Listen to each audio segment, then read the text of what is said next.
Nigerian government-sponsored scholars abroad have staged fresh protests over months of unpaid stipends, saying the delays have pushed many into hunger, eviction threats, and severe hardship. The bilateral education agreement students accuse the federal government of failing to clear arrears from 2023 and 2024, while also slashing their allowance from $500 to $220. They have appealed to President Bola Tinubu and the National Assembly for urgent intervention, warning that their studies are now at risk. Parents of the affected students, who said they could no longer bear the financial and emotional strain of supporting their stranded children abroad, confirmed they would join the protest. The protest is set to take place on Monday at the Ministry of Finance headquarters in the Central Business District of Abuja.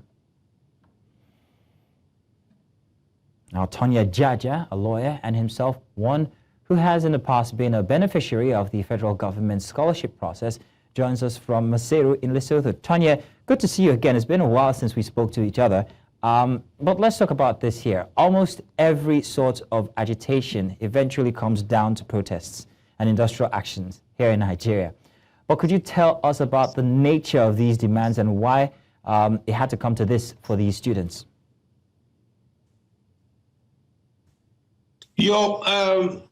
Mazino, your voice is very low, but I could hear why the protest. I was a student at the University of London on a government scholarship. And if I tell you from first-hand experience, it's a nightmare. I had to start working because the United Kingdom government allows students to work for 20 hours.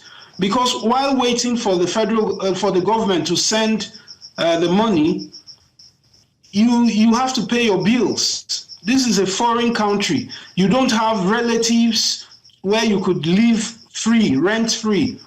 You have to pay for hostel accommodation. You have to pay for food. So it's a terrible situation I found myself in, myself and some other students. So we had to be creative. We looked for the time when the governor of our state was coming to visit London.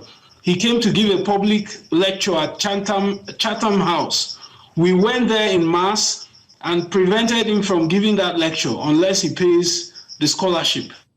So it's a terrible situation to find yourself in a foreign country without payment of your monthly allowance and then your school fees. We used to receive letters from the University of London saying, if you do not pay by so time, we deregister you. Deregister you means you're no longer a student for that session. So it's a psychological trauma for any student to face. Tonya, that's a very interesting description you've given us there, one that you lived yourself. I hope you can hear me now. I want to know if you think that these protests are going to yield any results. Yes, unfortunately, I was in the United Kingdom. You write to the embassy, to the Nigerian High Commission in London. The same bureaucracy, they tell you we are working on it, we're working on it. And you're right in front of your eyes. This university is sending you a letter. We are deregistering you because you pay school fees in 4 installments in the year. So if you miss any payment, or yes, if you miss any payment, then they deregister you. My parents had to sell plots of land in Port Harcourt to pay this thing. Then the government will pay you in arrears. In fact, it took them 2 years before we got payment. So these students have reached their wits' end. They have written letters to the government. There's no response. They have gone to the Nigerian High Commission, no response. The response is pay their school fees so that they don't get deregistered. So this protest is a last resort for these students. You need to know how London is. In your congregation, nobody borrows you money as a Nigerian student because they have this thing about Nigeria. Shady Nigerians.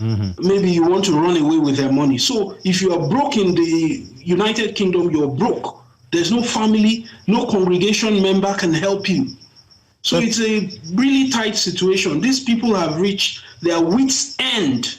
There's no other thing they could do other than protest. Tonya, I'm wondering how this affects Nigeria's reputation. Yes. How does this affect Nigeria's reputation as a country? So at some point, after my schooling at the University of London, I can tell you my colleague, he got the admission, but then they were hesitant to give him a visa. Till today, Mr. Ayodele, what's his surname? He never got the visa because the behavior of the Nigerian government when it comes to payment of fees on time, they were not sure again. Admission, they were not as free as I got my visa twice because I couldn't go the first time. They were open to Nigerian students, especially on scholarship. But because of these delays, students that came after me were not getting this. If you say you're on government scholarship, they were not keen to give you that sort of VIP treatment, which I received at the time when I was going to the United Kingdom. Well, Tonya, I can see how that affects the reputation of Nigeria out there. Thank you very much, Tonya, for joining us and giving us first-hand experience of how this matter happens. Thank you, Tonya Jaja.